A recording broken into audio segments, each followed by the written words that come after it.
বন্ধুরা, আজকে আমি তোমাদের যে বিষয়ের উপর কথা বলবো সেটা হলো এক্সেল। তো চলো আমি আমার এক্সেল ওপেন করে নেব।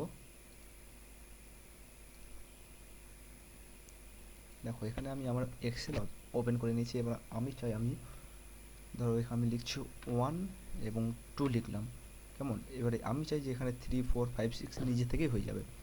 তাই সেটা কিভাবে হবে সেটাই আমি তোমাদের বলবো। তো সেই জন্য 1 আর 2কে আমরা প্রথমে সিলেক্ট করে নেব। সিলেক্ট করে 1 আর 2কে প্রথমে আমরা সিলেক্ট করব এইভাবে, কেমন? এইভাবে সিলেক্ট করে নিলাম। সিলেক্ট করে নেওয়ার পর এই যে এই আইকনটা আছে, এই আইকনে দেখো নিয়ে যাওয়ার সাথে সাথে যোগ চিহ্ন এসছে, এবং এই যোগ চিহ্নটাকে আমি টেনে ধরে নিচে নিয়ে যাবো। আমার যতগুলো নাম্বার চাই, ধরো আমি এখান থেকে নিলাম 15 দেখবে নিজে থেকেই চলে আসবে। এখানে ছেড়ে দিলাম, দেখো 15 নিচ থেকেই চলে এলো। এবার ধরো আমি এখানে জানুয়ারি লিখে 12 মাসের নাম বের করতে চাই, সেই জন্য আমি জানুয়ারি লিখবো সবার প্রথমে।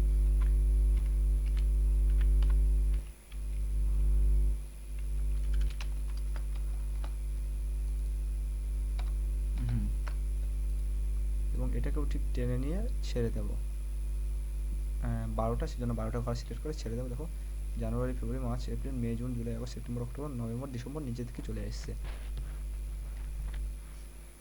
আর এখানে ধরো ঠিক একইভাবে সানডে, মনডে,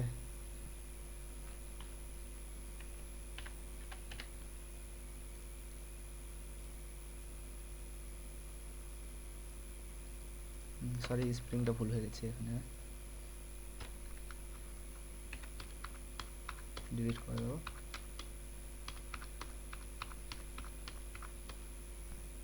সানডে লিখবো, SUNDA, সানডে লিখলাম। এবং এখানে আইকনে ধরে টেনে ছেড়ে দিলাম। দেখো এখানে আমার স্প্রিং ভুল,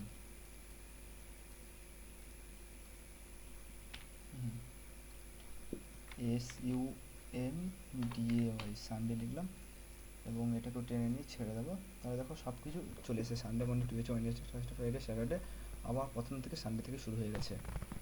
তো এইভাবে আমরা মাইক্রোসফট এক্সেলে কাজ করতে পারবো, যে একবার কোনো কিছু লিখে তারপরে লিস্টও বের করতে পারবো। আজকের ভিডিওটি এই পর্যন্তই। যদি ভালো লাগে তাহলে লাইক, কমেন্ট, শেয়ার অবশ্যই করবে, এবং আমার চ্যানেলে নতুন হলে আমার চ্যানেলকে সাবস্ক্রাইব করে নেবে। আর সাবস্ক্রাইব করে নিলে পাশে থাকা বেল আইকনকে দাবি দেবে নতুন নতুন ভিডিও আপলোড পাওয়ার জন্য।